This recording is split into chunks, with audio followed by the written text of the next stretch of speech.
ఓం శ్రీ సాయిరామ్. 1969 సంవత్సరం డిసెంబర్ నెల సనాతన సారథిలో భగవాన్ శ్రీ సత్యసాయి బాబా వారి రచింపబడిన భాగవత వాహిలోని మరికొంత భాగం తెలుసుకుందాం. సాయిరామ్. దేవకి వసుదేవుల వివాహం తర్వాత 3వ నాడు సార్లు పెట్టి అత్తవారింటి కంపట్లో కంసుడే రథసారథిగా నిలిచి చెల్లెల్ని బావుగారిని రథములు ఎక్కించుకొని పురవీధుల్లో ఊరేగింపుతూ మహావైభవముగా తరలిపోతుండా ఆకాశమున మెరుపు తీగవలే ఒక ప్రకాశమగు కన్నులకు మిరుమిట్లు గొలిపెను. ఇంతలో పెద్ద ప్రళయ శబ్దం వచ్చను. ఈ ప్రళయ శబ్దమును చూచి విన్న ప్రజలు రాజులు ఎక్కడి వారక్కడ స్తంభించిపోయేరి.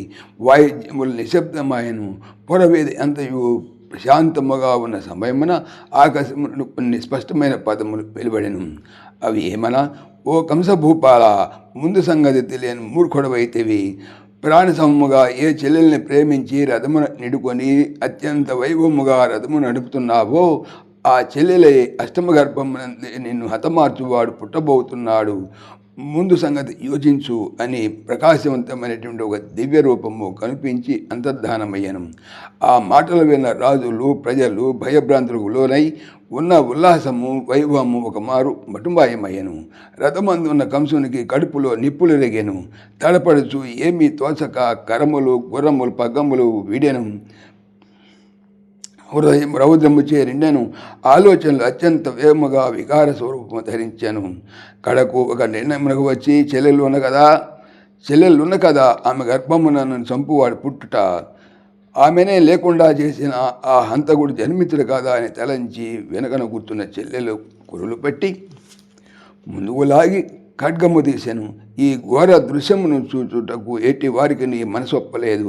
ప్రాణసమముగా ప్రేమించి అన్ని వైభవములు తన చేతులారా చేసి కడకు తన చేతులారిని చెంప ప్రయత్నించుటకును విరుద్ధముగాను విచిత్రముగాను ఘోరముగాను కనిపించాను. ఎవరేమీ చేయజాలరైరి. ఇంతలో దేవకీనాథుడైన వసుదేవుడు బావ చేతులు పట్టుకొని, బావా, ఆకాశవాణి పలికిన పలుకు నేను కూడా వింటిని కదా. నీకు కీడు మాత్రము మాకు ఇష్టమా? నిరంతరం నీ క్షేమం ఆశించు మేము నీ కీడు ఏనాటికి నీ కోరము. ఈ మంగళములో అమంగళమును జరప నీ పోటీ సోదరులకు న్యాయము కాదు. మీ చెల్లెల్ని వదులుము. పుట్టబోవని వలన నీకిట్టే ప్రమాదము కలుగునని ఆకాశవాణి మాటలపై నీకంత విశ్వాసమున్నా పుట్టిన ప్రతి బిడ్డను నీకు అప్పచెప్పుదును. ఇది నా ప్రమాణము. ఇంత మాత్రములకు నిండు ప్రాణమును ఇట్లు చేయటం నీకును రాజ్యమునకును క్షేమం కాదని ప్రార్థించగా ఇందులో కొంత సత్యం ఉండుటచే తృప్తిని ఉంది. దేవకిని వదిలి, బాబా, నీ మాటను నీవు దక్కించుకున్నటకు చూసుకోమని ఆ రథమున తన సోదరుని నియమించి తాను వెనుకకు మరలిపోయినా కానీ ఒకవైపున తన ప్రాణభయము, మరొక వైపున సోదరి ప్రేమ. దేనిని వదలటకు వీళ్ళేక హంసతూలిక పనిపై పరుండినాడే కానీ అగ్ని నిప్పుల్లో పరిన్నట్లున్నది. ఆహార నిద్రలు అంతకంతకు తగ్గిపోయినవి. నిరంతరం సాగు చింతనలో మునిగినాడు కంసుడు. ఈ రీతిగా 1 సంవత్సరం గడిచాను. బావమతులకు ఉత్తర పశ్చిమలు జరుగుతూనే ఉన్నవి. కడకు దేవకికి నవమాసం నుండి కొమ్మరుండి కనెను. ఇచ్చిన మాటతో కదా నీ ప్రాణముని దక్కించుకుంటేనని దేవికి నచ్చజెప్పి చెప్పిన మాట ప్రకారము ఆ కసిగందును పురిటె బట్టలో చుట్టి తెచ్చి కంసునికి అప్పజెప్పాను. సాయిరామ్. సశేషం. సమస్తలోకాః సుఖినో భవంతు.